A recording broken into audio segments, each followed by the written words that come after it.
Connectés, les enceintes connectées, donc c'est ces assistants personnels qui, dans votre maison, vous permettent d'avoir la météo, de joindre Marc Landré si votre numéro de téléphone, vous l'avez numériquement, enfin toutes sortes de choses dans ce genre. Alexa, donc c'est le nom pour Amazon.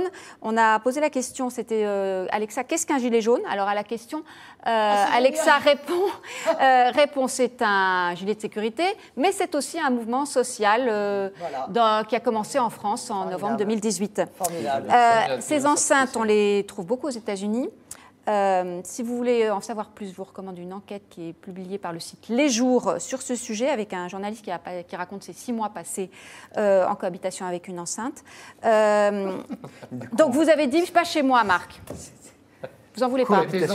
Non, mais c'est typique de ce mal français de vouloir tout et son contraire. On veut être moderne, on veut être technologique, on se bat pour les données personnelles parce qu'on ne veut pas vendre nos données à Google et aux GAFA, et on va aller acheter à Noël des enceintes connectées partout qui vont enregistrer tout ce qu'on fait, qui vont collecter toutes les données personnelles du correspondant, qui après vont les vendre à des grands sites capitalistes internationaux qui vont se faire du beurre sur notre dos. Voilà, je trouve que c'est la schizophrénie parfaite, classique des Français. Après, il faut vivre avec son temps, paraît-il. Les Américains, ils ont déjà cédé. Moi, j'en ai acheté pour Noël, pour tout le monde. Parce que je vous explique juste que... Voilà, moi, ils savent qui voient. Voilà. Parce que ce qui est merveilleux, c'est Google. Je fais la promo de Google parce que Google, la grosse m'énervait un petit peu, mais Google a fait des toutes petites. Ouais, tout le monde fait des petites. Voilà. Alors voilà, bon, je veux dire par là. Bon, pourquoi? Parce que honnêtement, sur l'idée que on est espionné, on récolte des données, c'est déjà fait. Je veux dire, c'est déjà trop tard pour lutter. On est dans un monde où tout le monde sait sur tout le monde écoute tout le monde, ça sert à rien de se récrier quand la NASA écoute ou la NSA pardon écoute. Je veux dire, tout le monde s'en fout. On est déjà... Mais sans notre consentement. Mais c'est pas grave, non, je termine. Laisse-moi finir. Donc, je te dis juste... Bien sûr, moi, François, je vais vous laisser la parole parce qu'on a peu de temps et j'aimerais que tout le monde s'exprime sur le sujet. Je voulais juste dire que moi, j'en ai acheté déjà, j'en offre à tout le monde et je vais en avoir une parce que je trouve qu'il va falloir quand même qu'on s'habitue à vivre dans ce monde. Dans 20 ans, on aura des robots. Il y a déjà le petit robot, vous savez, qui passe super bien l'aspirateur. Je le conseille aux filles qui nous écoutent. Qui passe super aux hommes, par exemple. Je ne vois pas qui est... Voilà, aux hommes qui nous écoutent. Ce robot est magnifique. Il va lui-même, il retourne lui-même sur son support de chargement. Il contourne, etc. Ça vaut 150 balles. D'accord, ok. Là, on n'est plus à téléachat ou je ne sais pas quoi. Voilà, non, mais c'est le monde. C'est la marche du monde. Je vous promets, je vous donne la parole, mais c'était pour un clin d'œil pour Françoise. Parce que Alexa, quand on lui demande comment ça va, regardez ce qu'elle répond en ce moment. Alexa, comment ça va? Très bien. C'est le moment de ne plus penser au passé, ni au futur, mais juste au présent. Je parle bien sûr des cadeaux de Noël, qu'ils soient matériels ou de simples attentions. Alexa vous recommande elle-même d'aller faire vos cadeaux de Noël. Jacques Isabello sur ce sujet.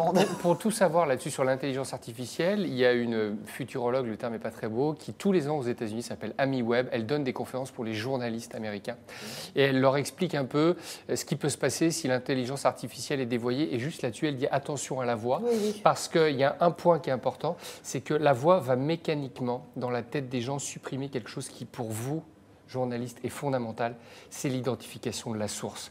C'est-à-dire que quand on lit un journal, on veut la source. La télé met la source. La voix, elle ne vous dit pas source Le Figaro.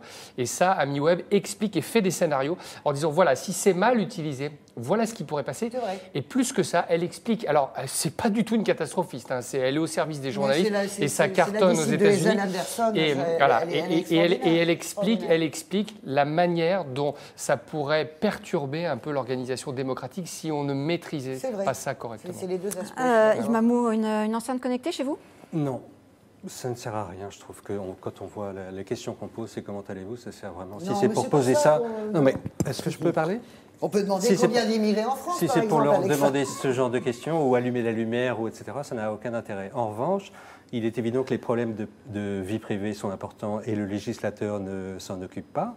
Les problèmes d'intrusion policière ou d'espionnage sont importants et personne ne s'en occupe. Ouais. Et ça, c'est des dossiers dont les pouvoirs publics devraient se saisir par anticipation, justement. On sait bien que les technologies ont une dimension totalitaire. C'est une dimension extrêmement séduisante de service au quotidien pour chacun. On en a envie, mais il y a une dimension totalitaire qui est grave. Sur l'utilisation des données, il y a eu l'exemple aux États-Unis où pour une affaire criminelle, ce sont des dossiers vierges, personne ne s'en occupe. On a demandé à Alexa, c'était toujours Alexa, des réquisitions pour avoir le... Moi j'ai une fatalité, là. Je pratique le fatalisme sur cette question. Tu vois. Non, quand tu prends une voiture qui va se conduire toute seule et que quelqu'un peut s'en emparer et t'envoyer dans un platane, je t'assure que le fatalisme, il ne joue pas tellement.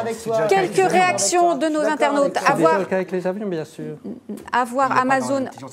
Marc, soyez un peu discipliné. Avoir Amazon qui m'écoute toute la journée, certainement pas, nous dit Sich. Super Lama, l'évolution technologique n'est pas encore assez bonne pour moi.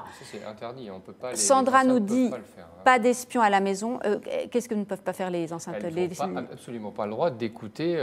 Il faut que vous donniez l'autorisation. Mais là où c'est important, c'est un point juste pour dire aux auditeurs, c'est qu'on est dans une période qu'on appelle, encore une fois, un terme de nudge marketing. C'est-à-dire qu'aujourd'hui, la communication, elle est plus autoritaire comme le faisait la publicité. Aujourd'hui, elle vous stimule, c'est-à-dire qu'elle va vous dire gentiment, elle va instiller des choses qui vont déclencher des comportements. Et en fait, si on a toutes les données, et Yves a raison, si on a toutes les données, des données très pointues, eh bien, on peut vous donner la petite information qui va bien. Et à ce moment-là, tout seul, vous pensez que vous avez pris la décision. N'oubliez jamais une chose. Quand vous demandez aux gens si la publicité a un impact sur eux, ils vous disent c'est sur moi, absolument pas. Voilà. Exactement. Je